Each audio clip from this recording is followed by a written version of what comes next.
Chanakya international academy உங்களுக்குள் இருக்கும் தலைவரை வெளிக்கொண்டு வரும் பியூர் பாலிடிக்ஸ் பயிற்சி பட்டறை. நேரடி மற்றும் இணைய வழி. கான்டாக்ட் 7338824242.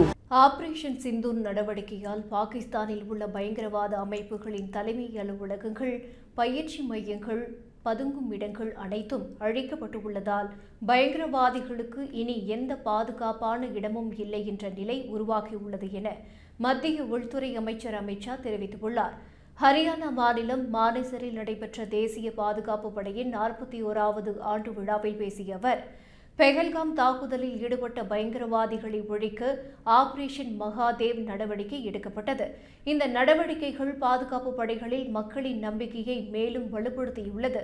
பிரதமர் மோடி தலைமையில் மத்திய அரசு பயங்கரவாதத்திற்கு இடமில்லை என்ற உறுதியுடன் செயல்படுகிறது. 370 சட்டப்பிரிவை நீக்கியது, துல்லிய தாக்குதல், வான்வழி தாக்குதல், ஆபரேஷன் சிந்தூர் போன்ற நடவடிக்கைகள் பயங்கரவாதத்தின் வேரை முற்றிலும் அழித்துள்ளன என்று அமித் ஷா தெரிவித்தார். மேலும் ஒவ்வொரு பயங்கரவாத செயலுக்கும் இந்தியா இனி அமைதியாக இருக்காது, பதிலடி தர நமது வீரர்கள் எந்த எல்லைக்கும் செல்வார்கள் என்றார்.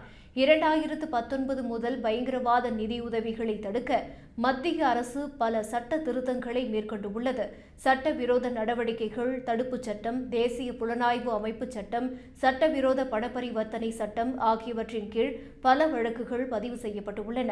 பயங்கரவாத அமைப்புகளுக்கு நிதி வழங்குவதை கண்காணிக்க சிறப்பு கட்டமைப்பு உருவாக்கப்பட்டு பாப்புலர் ஃப்ரண்ட் ஆஃப் இந்தியா தடை செய்யப்பட்டுள்ளது. உளவுத்துறை பகிர்வு மையங்கள் வலுப்படுத்தப்பட்டுள்ளன. இதுவரை 57 தனிநபர்கள் மற்றும் பல அமைப்புகள் சட்டவிரோதம் என அறிவிக்கப்பட்டுள்ளன.